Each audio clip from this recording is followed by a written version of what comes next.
Bonjour tout le monde, mon nom est Philippe Langlois, je suis politologue et enseignant en sciences politiques et bienvenue à une nouvelle capsule. Alors aujourd'hui, de quoi qu'on va parler?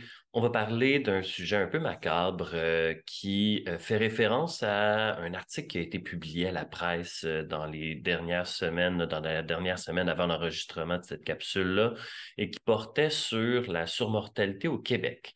Parce qu'en effet, on a un problème assez significatif de surmortalité au Québec.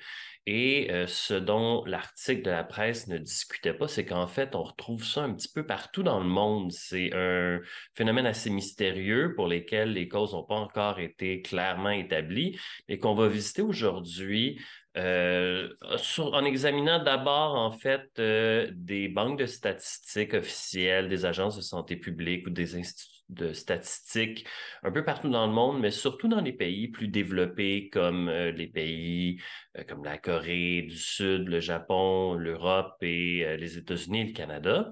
Et ensuite, effectivement, là, on va aller examiner les instituts de statistiques au Canada plus précisément dans certaines provinces et surtout au Québec. Donc, on va voir qu'est-ce qui se passe avec ça, cette histoire de surmortalité-là, qui, on va le voir, est un phénomène quand même assez inquiétant. Avant aussi de commencer cette capsule-là, faut quand même souligner que je ne suis pas un démographe, c'est pas ma spécialité, donc je vais me contenter d'examiner les banques de données officielles les plus simples à consulter. Je suis pas non plus un médecin ou un scientifique, donc je vais pas trop m'aventurer dans les causes possibles de cette surmortalité-là. On va se contenter de l'examiner, d'examiner qu'est-ce que les statistiques officielles peuvent nous dire à propos de ce problème-là. Donc, en fait, on voit de la surmortalité vraiment un peu partout.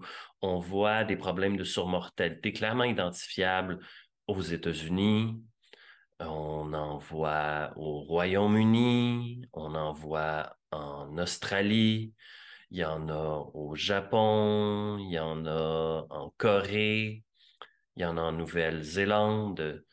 Si on examine l'Union européenne, on en voit en Allemagne, on en voit en France. En fait, on en voit un peu partout. Donc, si on examine l'Union européenne de plus près, on regarde ici cette carte-là qui vient de l'Institut de statistique de l'Union européenne et qui affiche en fait l'excès de mortalité en août 2023, donc des chiffres quand même très récents par rapport à une normale en 2016 et 2019. Et ce qu'on peut voir en fait, c'est que il y a des disparités très importantes entre les différents pays. Donc, pour vous donner une idée, en bleu, c'est des pays où il y a un excès de mortalité de plus de 10%. En espèce de Bourgogne pâle, c'est de 0 à 10%. Et en Bourgogne foncé, c'est 0 ou moins. Donc, des pays qui ont une sous-mortalité. Ce qu'on peut observer rapidement, en fait, c'est que l'Europe de l'Ouest tend à avoir des taux de mortalité qui sont supérieurs à celles de l'Europe de l'Est, avec des pays comme l'Islande, l'Irlande et aussi l'île de Malte, qui est trop petit ici pour qu'on puisse la voir, qui se retrouvent là, qui ont des taux de mortalité qui sont beaucoup plus élevés. On parle de 15 à 20 donc des taux de surmortalité très élevés, alors que, au contraire, des pays comme la Suède, les pays baltes, la Bulgarie, la Roumanie, etc., n'ont pas d'épisodes de surmortalité, voire même ils ont des épisodes de sous-mortalité présentement. On le voit pas ici, mais la Roumanie, ça c'est entre moins 5 et moins 10% de surmortalité, donc en fait moins de mortalité que prévu. Donc en fait, il faut voir que non seulement c'est un problème qu'on retrouve un peu partout dans le monde, mais il y a des disparités étranges au sein d'un même continent et de l'Union européenne dans ce cas-ci, qui sont encore une fois difficiles à expliquer. Il faudrait savoir qu'est-ce qui est arrivé à la Suède ou qu'est-ce qui est arrivé à la Norvège qui n'est pas arrivé à la Suède, qu'est-ce qui est arrivé à la Roumanie, qu'est-ce qui est arrivé à la France, qu'est-ce qui distingue le Portugal, qui a un épisode de surmortalité très fort, de l'Italie. Donc, il faudrait prendre ça en considération, mais ce qui est certain, c'est que c'est pas un phénomène qui est universel, mais qui est quand même très répandu. En plus du phénomène de surmortalité, on voit en fait apparaître un autre problème qui est encore moins sur les radars des médias, on va en parler plus tard, c'est celui de la sous-natalité. Donc, en fait, on voit apparaître un peu partout dans les pays développés un problème où il y a une chute de natalité qui est très forte. Ici, j'ai le tableau de l'Institut statistique français et donc qui calcule le nombre de naissances en France. Vous voyez que ça commence en 2014 et ça finit en 2023. Et comme il faut s'y attendre, il y a quand même une baisse, une tendance à la baisse qui est quand même assez marquée en France. Si on regarde les pics de natalité qui surgissent, il semblerait en été, donc autour du mois d'août. Si on regarde les pics de natalité, on se rend compte qu'on passe d'environ 68 000 naissances au pic de natalité en 2014 et on voit que ça baisse à chaque année. On voit que ça baisse encore plus en 2020, mais ça remonte un peu à ce que ça aurait dû être en 2021 quand la pandémie semblait plus ou moins euh, terminée.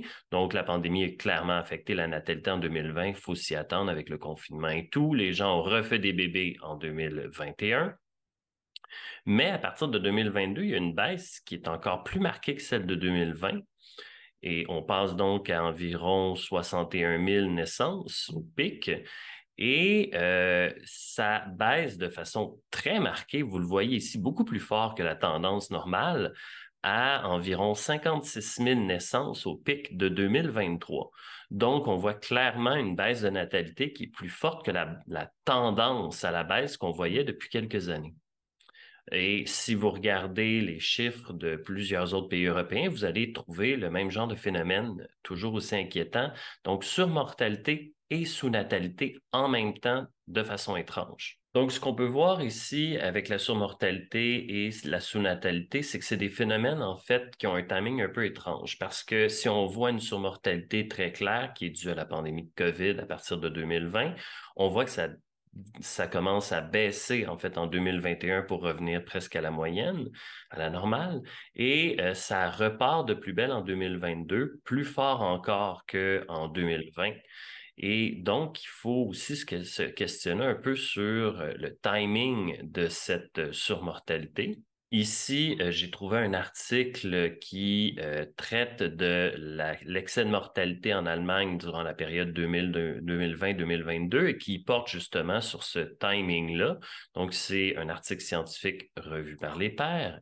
Et si on descend tout de suite et qu'on va aux conclusions, ce qu'on trouve ici, et là je fais une petite traduction rapide, c'est que les résultats indiquent que quelque chose a dû arriver en 2021. Donc en fait, c'est important ici, les auteurs prétendent qu'il y a des excès de mortalité étranges qui commencent dès le printemps 2021, donc avant la date de 2022 où ça devient très évident dans les statistiques de l'observer.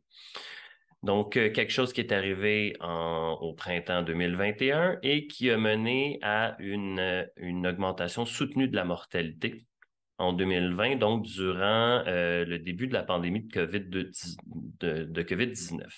Donc, ils se proposent ensuite d'examiner les facteurs qui ont possiblement influencé cette hausse de mortalité-là. Évidemment, on pourrait dire, quand on parle de surmortalité, que c'est un peu évident parce qu'on est en pleine pandémie de COVID-19. Cependant, en général, cette remarque-là n'explique pas pourquoi ça a baissé en 2021, le nombre de morts, et ensuite que ça a remonté à partir de 2022 au moment où la pandémie s'est officiellement terminée et que ça se poursuit en 2023. Et de plus, si on examine certaines banques de statistiques, on se rend compte que ce n'est pas tout à fait le cas. Ici, on a une banque de statistiques sur la mortalité au Royaume-Uni, plus précisément en Angleterre et au Pays de Galles, pour la semaine qui finit le 23 décembre 2022. Donc, à cette époque-là, il y avait un fort épisode de surmortalité. Et si on examine en fait les principaux points, ce qu'on se rend compte tout d'abord, c'est qu'il y a eu 14 530 morts cette semaine-là dans l'Angleterre ou au Pays de Galles et qu'on parle ici de la surmortalité par rapport à la moyenne de 5 ans, la surmortalité a été de 37,5 dans les maisons privées, donc les gens qui meurent à la maison essentiellement, 18,8 dans les hôpitaux, 10,5 d'excès dans les maisons de retraite et 7 dans les other settings, donc les autres décors. Et ce qui est d'abord intéressant ici, quand on regarde ces chiffres-là, qui sont très élevés, 37,5 c'est très élevé. Quand on meurt en général à la maison, ça veut probablement dire qu'on n'a pas eu le temps d'aller à l'hôpital. Ça veut probablement dire, en fait, que pour la plupart des gens qui sont morts à la maison, c'est que ces gens-là ne savaient pas qu'ils étaient malades. Ils sont morts soudainement, en fait. C'est en général ce que ça tend à indiquer. Ensuite, ce qu'on peut voir, donc, c'est que si on a un fort pourcentage de surmortalité cette semaine-là, si on regarde le COVID, ici, on le voit, compte pour 3,1 des morts. Et en fait, il est impliqué dans 3,1 des morts, toujours selon les mêmes chiffres. Et de ce 3,1 des morts, seulement 71,8 le COVID était la principale cause de mort. Donc, ce qui veut dire en fait que environ peut-être 2,5 de la mortalité est due au COVID. Mais ça n'explique pas la très forte surmortalité qu'on retrouve ici.